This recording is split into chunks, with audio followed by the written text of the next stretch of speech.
Welcome to Chandran Academy. Dear students, இந்த வீடியோவில் sir Thomas வயட் எழுதின ரிமெம்பரன்ஸ் போம் பற்றி டிஸ்கஸ் பண்ண போகிறோம். ரிமெம்பரன்ஸ் போமோட டைட்டில், இன்னொரு டைட்டில் இதுக்கு இருக்குது, ரொம்ப முக்கியம். இந்த ரெண்டு டைட்டிலையும் நீங்கள் ஞாபகம் வச்சுக்கணும். They flee from me. They flee from me was written by whom அப்படின்னு கேள்வி கேட்பதற்கு வாய்ப்பு இருக்குது. கண்டிப்பாக இதை ஞாபகம் வச்சுங்க. They flee from me are remembrance. It was written by sir Thomas வயட்.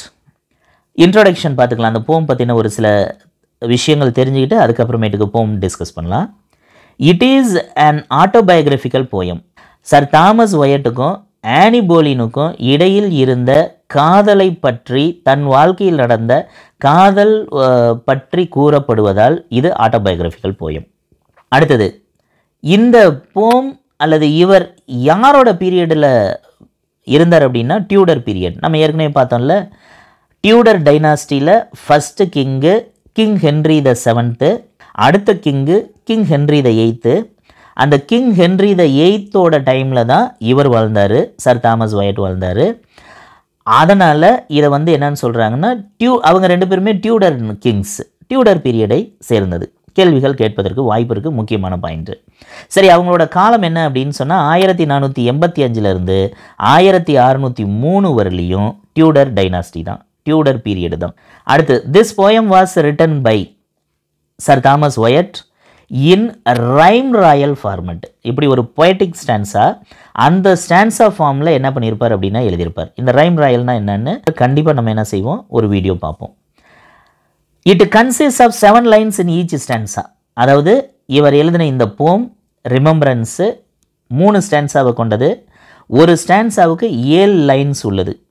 அப்போ 3 ஸ்டான்ஸாஸ் அப்படின்னா டோட்டலாக 21 lines கொண்டது. ஞாபகம் வச்சுங்க. இந்த போம் ஃபார்மட் மீட்டர் என்ன அப்படின்னு சொன்னோம்னா அயாம்பிக் பென்டாமீட்டர். அடுத்து, த போம் ஃபாலோஸ் த ரைம் ஸ்கீம். இந்த 7 lines என்ன ரைம் ஸ்கீமில் இருக்கும் அப்படின்னா ஈஸியாக ஞாபகம் வச்சுக்கலாம். A B A B B C C, A B A B B C C, இதுதான் ரைம் ஸ்கீமு. இந்த ரைம் ஸ்கீம் ரைம் ராயல்கான ரைம் ஸ்கீம். அடுத்து, இந்த போமோட பேக்ரவுண்டு, இது ரொம்ப முக்கியம். இது தெரிஞ்சதுன்னா நமக்கு போம் எளிமையாக புரியும். வயட்டும் ஆனி போலினும் ரெண்டு பேரும் சிறு வயதில் யூத்தில் காதலர்களாக இருந்திருப்பாங்க. பின்னாடி என்ன ஆகும் அப்படின்னு சொன்னால், வயட்டிருந்து ஆனி போலின் பிரிஞ்சிருவாங்க. அவங்க பிரிஞ்சு என்ன செஞ்சுருவாங்க அப்படின்னா கிங் ஹென்ரி த 8th மேரேஜ் பண்ணிக்குவாங்க. வயட் யார் அப்படின்னா கிங் ஹென்ரி த 8th கோர்ட்டில், சபையில், அரசபையில் ஒர்க் பண்ணக்கூடிய ஒரு கோர்ட்டியர். ஆனி போலினோட இளம் வயதில் இவங்க ரெண்டு பேர்த்துக்குள்ளார உறவு இருந்துச்சு. ஆனால் இப்போ ஆனி போலினுக்கு ஒரு வாய்ப்பு, ராணி ஆகக்கூடிய ஒரு வாய்ப்பு வரும்போது அவங்க என்ன செஞ்சாங்க அப்படின்னா கிங் ஹென்ரி த 8th மேரேஜ் பண்ணிக்கிட்டாங்க. அந்த காதல் அவருக்கு கைகூடாமல் போன காரணத்தினால அதை ஃபீல் பண்ணி என்ன செய்கிறார் அப்படின்னா இந்த போம் எழுதுகிறார். ஓகே, இப்போ போம்குள்ளார போயிடலாம். Stanza 1, first line, they flee from me. இதுதான் இந்த போமோட டைட்டிலாகவும் கொடுத்துருக்குறோம், பார்த்துங்க. இந்த இடத்துல அரசரோட மனைவியோடு இவருக்கு காதல் உறவு இருந்தது. அதை நேரடியாக வெளிப்படுத்தினா என்னாகும் அப்படின்னு சொன்னால், இவர் தன்னோட காதலில் ஏற்பட்ட தோல்வியை வெளிக்காட்டும் விதமாக இந்த போயம் எழுதுகிறாரு. அப்படி எழுதும் பொழுது நேரடியாக தன்னோட காதலி பேர் யார் இல்லை காதலி யாருங்கிறதெல்லாம் ரெஃபர் பண்ணிட்டார் அப்படின்னா அரசரோட மனைவிங்கிற காரணத்தினால கண்டிப்பாக என்ன ஆகும், அவரும் ரொம்ப சீரியஸாக எடுத்துக்குவார், மரண தண்டனைலாம் கொடுத்துருவார். அதனால் என்ன ஆகும் அப்படின்னா பிரச்சனை அப்படிங்கிறதுனால, ரொம்ப ரிஸ்க் அதிகம் அப்படிங்கிறதுனால இவர் என்ன பண்ணுறாரு அப்படின்னா மறைமுகமாக எழுதுகிறார். அப்படி மறைமுகமாக எழுதுறதுனால தான் இந்த இடத்துல தே அப்படின்னு பயன்படுத்துகிறார். இந்த தே அப்படிங்கிறது நிறைய பேர்த்த ரெஃபர் பண்ணுற மாதிரி பண்ணுறாரு. ஆனால் ஆக்சுவலாக இதை யாரை ரெஃபர் பண்ணுது அப்படின்னா ஆனி போலினை ரெஃபர் பண்ணுது அப்படிங்கிறத மறந்துடாதீங்க, சரியா? தே ஃப்ளீ ஃப்ரம் மீ அப்படின்னு வருது இல்லை, இதற்கு பதிலாக ஆனி போலின் ஃப்ளீஸ் ஃப்ரம் மீ அப்படின்னு இருந்தால் சரி, இதுதான் கரெக்ட், இதுக்கான மீனிங். ஃப்ளீ அப்படின்னா என்ன அர்த்தம்? Flea refers to run away அப்படின்னு அர்த்தம். அதோட மீனிங் இதுதான், ஓடி விட்டார்கள், ஓடி போகிறது. அவர்கள் என்னை விட்டு ஓடிவிட்டார்கள் அப்படிங்கிறது தான் இந்த ஃபர்ஸ்ட் 4 வார்த்தையோட மீனிங்கு. அவர்கள்னு சொல்கிறாங்க, ஆக்சுவலாக ஓடி போனது யார் அப்படின்னா ஆனி போலின். ஆனி போலின் வந்து என்ன இருக்கும் அப்படின்னு சொன்னால், இவரிடம் இருந்து தனது காதலை பிரேக்கப் பண்ணி கொண்டு அவங்க வந்து என்ன செஞ்சுருவாங்க, அவரை விட்டு போயிடுவாங்க. அதோட விளைவு தான் இந்த poem. That sometime did me seek. என்னை விட்டு ஓடி போன என் காதலி ஆனி போலின் ஒரு காலத்தில் அந்த ஒரு காலம்ங்கிறது எப்பன்னா அவர்களுடைய இளமை பருவத்தில் தன் காதலியாக இருந்த பொழுது என்னை பார்ப்பதற்காக தேடி வந்தவர். அப்படி தேடி வந்த எனது காதலி என்னை விட்டு ஓடி போய்விட்டார். இங்கே ப்ளூரலில் சொல்லியிருப்பாரு, ஆக்சுவலாக சிங்குலர் தான். 2வது line, with naked foot stalking in my chamber. இந்த இடத்துல சேம்பர் அப்படின்னா அறை, எனது ரூம் இல்லைன்னா எனது அறை. ஸ்டாக்கிங் அப்படின்னா யாருக்கும் தெரியாமல் மறைந்து ஒருத்தரை ஃபாலோ பண்ணுறதுன்னு அர்த்தம். வித் நேக்கட் ஃபுட் அப்படின்னு சொல்கிறாங்க. நேக்கட் அப்படின்னா ஆடை இல்லாமல் அப்படின்னு அர்த்தம். ஃபுட் அப்படிங்கிறது கால். நேக்கட் ஃபுட் அப்படின்னு இங்கே எதை சொல்லலாம் அப்படின்னா பேர் ஃபுட் அப்படின்னு சொல்லலாம். காலில் காலணி அணியாமல் அப்படின்னு அர்த்தம். வெறுங்காலில் வர்றதுன்னு அர்த்தம். ஸ்டாக்கிங் இன் மை ரூம்னா வெறுங்காலில் யாருக்கும் தெரியாமல் ஒளிந்து அல்லது மறைந்து எனது அறைக்கு வந்தார் அப்படின்னு சொல்கிறார். இது இந்த இடத்துல கொடுக்கப்பட்ட நேரடி மீனிங். இதுக்கு இன்டைரக்ட் மீனிங் சில கிரிட்டிக்ஸ் என்ன சொல்கிறாங்கன்னா, நேக்கட் ரெஃபர்ஸ் டு நேக்கட்னஸ் அப்படின்றாங்க. அப்படின்னா என்னன்னா உடையே இல்லாமல் என்னோடு வந்து இருந்தார் அப்படின்னு சொல்கிறாங்க. இதான் இதுக்கு மீனிங் சொல்கிறாங்க. அப்போ இது எதை ரெஃபர் பண்ணுது? அவங்களோட க்ளோஸ் ரிலேஷன்ஷிப்பை ரெஃபர் பண்ணுது. எந்த அளவுக்கு க்ளோஸாக இருந்தாங்கன்னா தன்னையே தன்னோட காதலனிடம் கொடுக்கும் அளவிற்கு இன்டிமேட்டாக இருந்துச்சு. அந்த அளவுக்கு என்னை தேடி வந்தாங்க, என் ரூமுக்கு வந்தாங்க, என்னோடு இருந்தாங்க அப்படிங்கிற அளவுக்கு அவர் என்ன செய்கிறார் அப்படின்னா அவங்க க்ளோஸ்னஸை இந்த இடத்துல எக்ஸ்பிரஸ் பண்ணுறார். அடுத்தது, ஐ ஹவ் சீன் தெம். இந்த இடத்துலையும் தெம் இருக்குது. ஆக்சுவலாக தெம்க்கு பதிலாக ஐ ஹவ் சீன் ஹர் அப்படின்னு இருக்கணும். HER. I have seen Anne Boleyn gentle, tame and meek. Gentle அப்படின்னா அமைதியான, பணிவான, இருக்கக்கூடிய அப்படின்னு அர்த்தம். ஜென்டிலாக வருவாங்க, அமைதியாக இருப்பாங்க. என்னோட டேம் அப்படின்னா பழகிய அல்லது பழக்கமான, அதாவது ஒரு கணவன் மனைவி இருவருக்குள்ளே எந்த அளவிற்கு ஒரு ரிலேஷன்ஷிப் இருக்கும். அதாவது கணவன் மனைவிங்கிறவங்க எப்படி இருப்பாங்க, ரொம்ப க்ளோஸாக இருப்பாங்க, அமைதியாக இருப்பாங்க, அமைதியாக பேசிக்குவாங்க. பட் ஒரு மனைவி வந்து என்ன செய்ய மாட்டாங்க, வேற ஒரு ஆணிடம் அதே மாதிரியே பேசுவாங்களான்னா பேச மாட்டாங்க. அவங்க எப்படி பேசுவாங்க, வேற ஒரு ஆணுக்கிட்ட பேசும்போது பழகும்போதும் கொஞ்சம் டிஸ்டன்ஸ் மெயின்டைன் பண்ணுவாங்க. பட் அந்த இன்டிமசிலாம் இருக்காது. அந்த இன்டிமசி யார்கிட்ட இருக்கும் அப்படின்னா ஒரு கணவன் மனைவிக்குள்ளே இருக்கும். ஒரு காதலன் காதலியிடமும் அதே மாதிரியான இன்டிமசி தான் இருக்கும். அது எந்த அளவுக்கு இருக்கும் அப்படின்னா இந்த டேம் அப்படிங்கிறது அவங்க 2 பேரும் பழக்கத்தில் உள்ளவங்கள்ல, ரொம்ப ஆண்டுகள் பழகினவங்க, 1 வருடம் 2 வருடமாக பழக்கத்தில் இருக்கிறவங்க ரொம்ப அமைதியாகவும் பொறுமையாகவும் இருப்பாங்க. நான் அவளைன்னா ஆனி போலினை மிகவும் அமைதியாகவும் பொறுமையாகவும் என்னுடைய கட்டுப்பாட்டில் இருக்கின்ற ஒருவராகவும் நான் பார்த்திருக்கின்றேன். எப்பொழுது நாங்கள் இருவரும் முன்பு காதலர்களாக இருந்தோமோ அப்பொழுது. That now. ஆனால் தற்பொழுது எனது காதலி கிங் ஹென்றி த 8க்கு மனைவியாக ஆனதுனால, நாட்டினுடைய அரசியாக ஆனதுனால என்னிடம் இருந்த பழக்கத்தை அனைத்தையும் விட்டுவிட்டு என்னிடம் எந்த அளவிற்கு ஜென்டிலாகவும் டேமாகவும் மீக்காகவும் இருந்தாரோ அதுக்கு அப்படியே ஜஸ்ட் ஆப்போசிட்டாக அவர் என் மீது கொஞ்சம் மூர்க்கத்தனமாகவும் கோபமாகவும் வயலண்ட்டாகவும் நடந்து கொள்கிறார் அப்படின்னு சொல்கிறார். அப்படின்னா வயலண்ட் அப்படின்னா சண்டை போடுறதுன்னு அர்த்தம் இல்லை. அவரோட டிஸ்டன்ஸ் மெயின்டைன் பண்ணுறது, ஒரு 3வது மனுஷனை எப்படி ஹேண்டில் பண்ணுவாங்களோ அது மாதிரி ஹேண்டில் பண்ணுறாங்க அப்படின்னு சொல்கிறார். அப்படி 3வது மனுஷனை ஹேண்டில் பண்ணும்போது அந்த காதலினுடைய மனநிலை எப்படி இருக்கும் அப்படிங்கிறத எக்ஸ்பிரஸ் பண்ணுறார். அண்ட் டு நாட் ரிமெம்பர் அப்படின்றார் பாருங்க. டு நாட் ரிமெம்பர்னா அப்படியெல்லாம் இருந்த அந்த பழக்கத்தையும் என்னையும் என்னோடு இருந்த காலத்தையும் முழுவதுமாக மறந்து போய்விட்டார் that sometime they put themselves in danger to take bread at my hand, and now they range busily seeking with a continual change. இந்த ரெண்டாவது லைன் இருக்கு பாருங்க, இதை இது வரலையும் இந்த லைனை தொடர்பு படுத்தி பார்க்கணும். sometime they put themselves in danger to take bread at my hand. இது என்ன பிரெட்டு? பிரெட்டுங்கிறது என்ன அப்படின்னா ஒரு விதமான உணவு. இங்கே நம்ம என்ன செய்வோம் அப்படின்னு சொன்னால், நம்ம சினிமா படங்களில் நீங்கள் பார்த்துருப்பீங்க, காதலன் காதலி இருவரும் என்ன செய்வாங்க, ரோட்டோரமாக இந்த இளநீலாம் விற்றுட்டு இருப்பாங்க. அதை வாங்கி ஒரு இளநியை வாங்கி 2 ஸ்ட்ரா போட்டு குடிப்பாங்க. கூல்ட்ரிங்க்ஸ் எதையாச்சும் வாங்குறாங்க அப்படின்னா ஒரு கூல்ட்ரிங்க்ஸ் வாங்கி 2 ஸ்ட்ரா போட்டு குடிப்பாங்க. இதை எது எக்ஸ்பிரஸ் பண்ணுது? இந்த செயல்கள் எதை எக்ஸ்பிரஸ் பண்ணுது? அவர்கள் இருவருக்குள்ளும் அந்த அளவிற்கு ஒரு இன்டிமேட் ரிலேஷன்ஷிப் இருக்குங்கிறத ரெஃபர் பண்ணுது. அதாவது காதலன் காதலி என்பவர்கள் திருமணம் மட்டுமே செய்து கொள்ளாமல் வாழக்கூடிய கணவன் மனைவி, அதான் அதோட அர்த்தம். அந்த அளவிற்கு க்ளோஸ் ரிலேஷன்ஷிப்பில் இருப்பாங்க. என்னோடு என் காதலி ஆனி போலின் என் கையில் இருக்கக்கூடிய உணவை எடுத்து அருந்துவதற்கு எப்பொழுதும் கவலைப்பட்டதில்லை. ஈவன் அது மாதிரி செயல்களில் ஈடுபடும் பொழுது அவர் சில பிரச்சனைகளில் மாட்டிக்கொள்வார் என்று தெரிந்த போதும் அந்த ரிஸ்கையும் அந்த டைமில் எடுத்தார். எப்போ? ஆரம்ப காலத்தில்.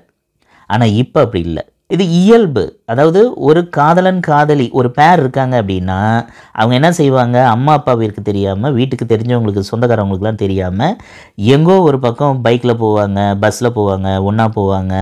சில நேரம் என்னாக யாராச்சும் பார்க்குறதுக்கு வாய்ப்புண்டு, பயந்து பயந்து ஆனால் அந்த ரிஸ்க் எடுப்பாங்க. ஸோ அந்த மாதிரி என் காதலி என்னோடு வருவதற்கு, என்னோடு சாப்பிடுவதற்கு, என்னோடு இருப்பதற்கு ரிஸ்க் எடுத்திருக்காங்க அப்போ அப்படின்னு சொல்கிறார். அண்ட் நவ், ஆரம்பத்தில் அந்த மாதிரி ரிஸ்க் எடுத்தாங்கல்ல, இப்போ தி ரேஞ்ச் அப்படின்றார். Busily seeking with a continual change அப்படின்னு சொல்கிறார். ஆரம்ப காலத்தில் என்னுடைய காதலியாக ஆனி போலின் இருந்த பொழுது என்னுடைய கட்டுப்பாட்டு வளையத்திற்குள், அன்பு வட்டத்திற்குள் இருந்தார். அதான் ரேஞ்ச். அன்பு வட்டத்துக்குள்ளார இருக்கிறதுனா என்ன? யூ ஜஸ்ட் இமேஜின், ஒரு காதலன் காதலி இருக்காங்கன்னு வைங்க, 2 பேரும் லவ்வர்ஸ் லவ் பண்ணுறாங்க அப்படின்னா காதலன் என்ன சொல்லுவான், தன்னோட காதலிக்கிட்ட சொல்லுவான், நீ இந்த சைடு போகாத, இந்த இடத்துக்கு போகாத அப்படின்லாம் ஒரு சில கட்டுப்பாடுகள் விதிப்பான். இது காதலனும் விதிப்பாங்க, காதலியும் விதிப்பாங்க. நீங்கள் உங்கள் ஃப்ரெண்ட்ஸுன்னு சொல்லிட்டு ஒரு சிலர்கிட்ட பேசுகிறீங்க, அவங்களெலாம் அவாய்ட் பண்ணுங்க அப்படின்லாம் சொல்லுவாங்க. இதுதான் என்னன்னு சொல்கிறது, ஒரு அன்பு வட்டம் சொல்கிறது, ஒரு ரேஞ்ச் அப்படின்னு சொல்கிறது. அதாவது தன் காதலன் தன்னிடம் மட்டும்தான் பேச வேண்டும், தன் காதலி தன்னிடம் மட்டும்தான் பேச வேண்டும், தன்னிடம் தான் பழக வேண்டும் என்று அவர்கள் என்ன செய்வாங்கன்னா ஒரு சில கட்டுப்பாடுகள் விதிப்பாங்க. அதை போன்று என்னோடு நீ என் காதலியாக இருந்த பொழுது என்னோடு மட்டுமே இருந்தாய். ஆனால் இப்போ என்னாச்சு, என்னோடு இருந்த காதல் உனக்கு பிரேக்கப் பண்ணிட்டு நீ என்ன பண்ணிட்ட, என் கட்டுப்பாட்டு வளையத்தை தாண்டி வெளியே போயிட்ட. ஸோ அந்த மாதிரி என்னோடு இருக்கும் பொழுது என்னோடு மட்டுமே பழகிய என் காதலி ஆனி போலின் தற்பொழுது என்னை பிரேக்கப் பண்ணிட்டு என் கட்டுப்பாட்டில் இருந்து வெளியே போயிட்டா. அவை எங்கே வேணும்னாலும் போவாங்க, யார் கூட வேணும்னாலும் பழகுவாங்க. அந்த அளவுக்கு அவங்களோட ரேஞ்ச் போயிடுச்சு அப்படின்னு சொல்கிறாங்க. அவங்களோட ரேஞ்ச் இல்லை, அவங்களுடைய அந்த கட்டுப்பாட்டு வளையத்தை தாண்டி அவர் வெளியில் போயிட்டாங்க, என் கட்டுப்பாட்டில் இல்லை, என் மீது அன்பு இல்லை அப்படின்னு சொல்கிறாங்க, காதல் இல்லை. அது மட்டும் இல்லை, பிஸிலி சீக்கிங் வித் எ கண்டினியூயல் சேஞ்ச் அப்படின்றார். இதை என்ன சொல்கிறாருன்னா, கண்டினியூயல் சேஞ்ச் அப்படின்னா மேலும் மேலும் மேலும் வேறு யாரேனும் ஒருவரை தேடி எனது காதலி செல்லும் அளவிற்கு மாறிவிட்டார், புது புது நபர்களை தேடி போக ஆரம்பித்து விட்டாள். இது ஃபர்ஸ்ட் ஸ்டான்ஸா. அடுத்து செகண்ட் ஸ்டான்ஸா பார்க்கலாம். Thanked be fortune, it had been otherwise 20 times better அப்படின்றார். இவர் என்ன செய்கிறாரு, ஃபார்ச்சூனுக்கு நன்றி சொல்கிறார். ஃபார்ச்சூன்னா என்ன? லக் அப்படின்னு சொல்லலாம், அதிர்ஷ்டம் அப்படின்னு சொல்லலாம். இங்கே இவர் எதை அதிர்ஷ்டம்னு சொல்கிறாரு? சர் தாமஸ் வயட் ஆனி போலின் தனக்கு காதலியாக அமைந்ததை அதிர்ஷ்டம்னு சொல்கிறார். ஆனி போலின் மிகவும் அழகான ஒரு பெண். அது மட்டுமல்ல, இங்கிலாந்து நாட்டினுடைய அரசர் ஹென்றி தி 8th 2வது மனைவி, இங்கிலாந்து நாட்டினுடைய குயின். ஒரு நாட்டினுடைய குயின் தனது காதலியாக இருப்பது என்பது எவ்வளோ பெரிய ஒரு அதிர்ஷ்டம். அப்பேற்பட்ட அந்த அதிர்ஷ்டகரமான ஒரு வாய்ப்பு எனக்கு கிடைத்ததற்கு நான் நன்றி தெரிவிக்கின்றேன். இதான் அவர் சொல்ற மீனிங். அடுத்து, it had been otherwise 20 times better. இங்க பாருங்க, இது ரொம்ப இம்பார்ட்டன்ட். 20 டைம்ஸ்னு ஒரு ரெஃபரன்ஸ் இருக்குல்ல, இந்த 20ங்கிறது கேட்கறதுக்கு வாய்ப்பு இருக்கு. ஃபார்ச்சூன், அதாவது சர் தாமஸ் வயட் யாருக்கு தேங்க் பண்றார் இன் ரிமெம்பரன்ஸ் போம் அப்படின்னு கொஸ்டின் கேட்கறதுக்கு வாய்ப்பு இருக்கு. ஹி தேங்க்டு ஃபார்ச்சூன் அப்படிங்கிறது தான் ஆன்சர். அதை பார்த்து வச்சுங்க. அடுத்தது 20 டைம்ஸ் தன் காதலியாகிய ஆனி போலின், அவரோடு தனக்கு ஏற்பட்ட அந்த உறவு, அவரோடு தனக்கு ஏற்பட்ட காதல் அனுபவங்கள், இது எனக்கு 20 மடங்கு அதிகப்படியான சந்தோஷத்தை கொடுத்தது, மிகவும் பெட்டரான ஒன்று அப்படின்னு சொல்கிறார். 20 டைம்ஸ் பெட்டர் ரிலேஷன்ஷிப் அப்படின்றார். இதை ஞாபகம் வச்சுங்க. அடுத்து சொல்கிறார் பாருங்க, பட் ஒன்ஸ் இன் ஸ்பெஷல், எங்களுடைய காதல் உறவில், காதல் வயதில் எங்களுக்கு ஏற்பட்ட அனுபவங்களில் ஒரு ஸ்பெஷல் எக்ஸ்பீரியன்ஸ் எனக்கு இருந்துச்சு. அது என்னன்னு சொல்கிறாரு, இன் தின் array after a pleasant guise, when her loose gown from her shoulders did fall, and she me caught in her arms, long and small, therewithal sweetly did me kiss, and softly said, dear heart, how like you this. இது பாருங்க, இங்க இருந்து இது வரலையும் ஒரு concept. எங்கள் காதல் அனுபவங்களில் ஒரு சம்பவத்தை நான் இங்கு சொல்ல போகிறேன். அது மிகவும் முக்கியமான ஒன்றாக இருந்தது. ஒரு நாள் என் காதலியாகிய ஆனி போலின் என்னை பார்ப்பதற்கு ஒரு தின் அரேவில் வந்திருந்தாள். அரே அப்படின்னா ட்ரெஸ்ஸு, தின் அப்படின்னா மெல்லிய அப்படின்னு அர்த்தம். மெல்லிய உடையில் வந்திருந்தாள். மெல்லிய உடை என்பதை இந்த இடத்தில் ஏன் கூறுகிறார் என்றால், அந்த உடை பார்ப்பதற்கு டிரான்ஸ்பரண்டாக இருக்கக்கூடிய ஒரு உடையாக இருந்தது. ஒரு பெண், அழகிய ஆனி போலின் மெல்லிய உடையில் என் கண் முன்னே வந்து நின்றார்.